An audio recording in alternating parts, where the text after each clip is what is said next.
pag-survive to guys. Yung pang-apat guys.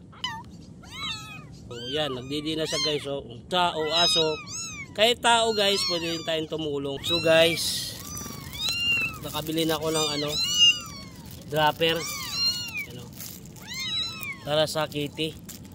Survive pa rin sila guys, papakaano natin. Gutom na gutom sila guys. Dahil talagang pero lagi ko naman sila dahil iba talaga yung ng ina dahil hindi sila nagugutom kapag yung mismo pusa ang magpapadidi sa kanila. So subukan na naman natin guys, ipapadidi sa kabili na ako ng dropper guys. So ito yung na-rescue ko na pusa guys. So subukan natin guys.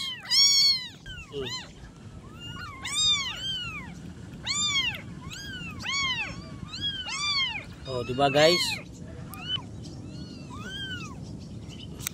So yung isa naman guys dahil pag-survive to guys.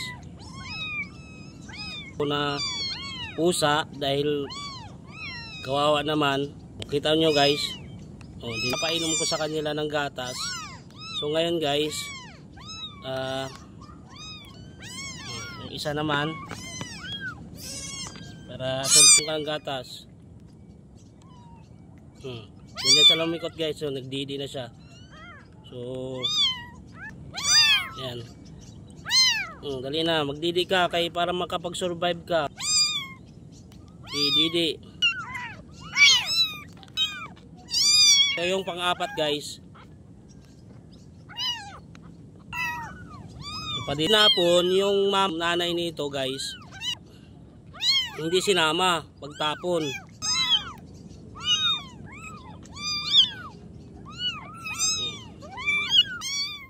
So maraming salamat guys.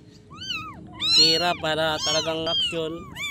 Magkano lang sahod dito sa Bulacan, probinsya. Nyo guys, i-share nyo guys. May i-share itong video guys para mas marami pa tayong matulungan na tulad nila sa kanila. So katulad nito guys, talang